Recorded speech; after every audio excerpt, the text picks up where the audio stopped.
Yo, what's going on, guys? It's Aztec here, and today I have a new type of video. It's going to be a tip video. I've never done a tip video before, but I wanted to make it because of a game that I just played recently in Game Battles. And the game that I played is going to be the gameplay in the background, but it might not be for the whole video because I want to show other clips and stuff. But so what happened in our game is we played guys that were new to Game Battles. And so what this tip video is going to be is like a tip video for people that are new to Game Battles and have like no idea really what's going on. So basically, this is a tip video for beginners. So the first thing that the first tip that I have is to know the maps.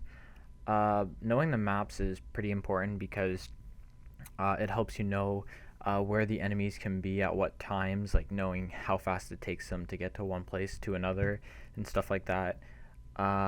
It's knowing the maps is good so you can learn the callouts. Callouts isn't real very important. And by knowing the maps, you also know common hiding spots of where enemies can be, because this is good so you know where to check when they are defending the bomb or when they are in a certain position and stuff like that. The second tip I have for you guys is to know your guns and which guns you like to use and how you're going to be using them. When you're using a gun, you need to know what gunfights you can actually win. This helps you quite a bit because if you're in a position where you're not going to win a gunfight against an assault rifle when you have a submachine gun, it's a lot smarter to just back off instead of trying to get lucky and win that gunfight. This is going to help you with basically just winning more games in general because it's going to help you win more gunfights. The third tip that I have for you guys is to have set classes for certain situations. So generally you'll see me change up my class if I'm on the offense or if I'm playing defense. For an example, if I'm on the offense and we know that we're going to be getting the bomb down pretty quick, or that's our plan, is to get to the bomb site and get control of that, I'm going to stick to more of a submachine gun role so I can play more close quarters around the bomb.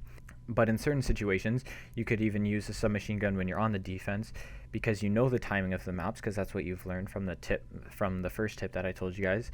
And so you could rush to a certain spot where you know the opponents are going to be, but you're going to get there before them, and so you can be ready to win that gunfight with the submachine gun. The fourth tip that I have for you guys is to have set plays. Me and Will have a couple set plays, especially on the maps that we're not comfortable with or that we don't know as well, because having specific plays for those maps, it makes it a lot more straightforward on what you're going to do and how you're going to play the round, and it's easier to have communication with you and your teammate when you both know that you're going to be doing the same thing, instead of trying to communicate at the same time as you're just it's basically improv if you don't know what you're going to do before the round. You're kind of just running around with your head chopped off and calling out things for your teammate but if you have a set play, you can be like, okay, this is what we're going to do this round. You guys do it, and it's a lot easier to communicate with each other because you guys know where each other are and stuff like that. Alright guys, so before we move on to the next tip, I have an example of one of our set plays. This set play is on the map Evac. It's going to be playing right now. Alright, so as you see, what we're doing is I jump into the water and he's on top of greenhouse. And I check here real quick because he was on top and not actually inside. Generally he goes inside. But what I do is I hop up to this and I get on this wall run and I run across. Basically I'm getting behind these guys without them seeing me. And right here, sometimes there's someone up there, but there he is, and I sneak up around him perfectly. And the last tip that I have for you guys is to have fun, because having fun will make it a lot more enjoyable to actually play competitively. But to have fun, another good thing to do is to stay positive, because if you get negative on each other or get negative down on yourself, you're going to be playing worse, and then it's just going to lead to you not having as much fun. So staying positive will help you have more fun, and which will lead to you having a better time playing the game. I hope you guys enjoyed this video. If you did, leave a like, comment down below if you have any questions, subscribe. I'm out. Peace.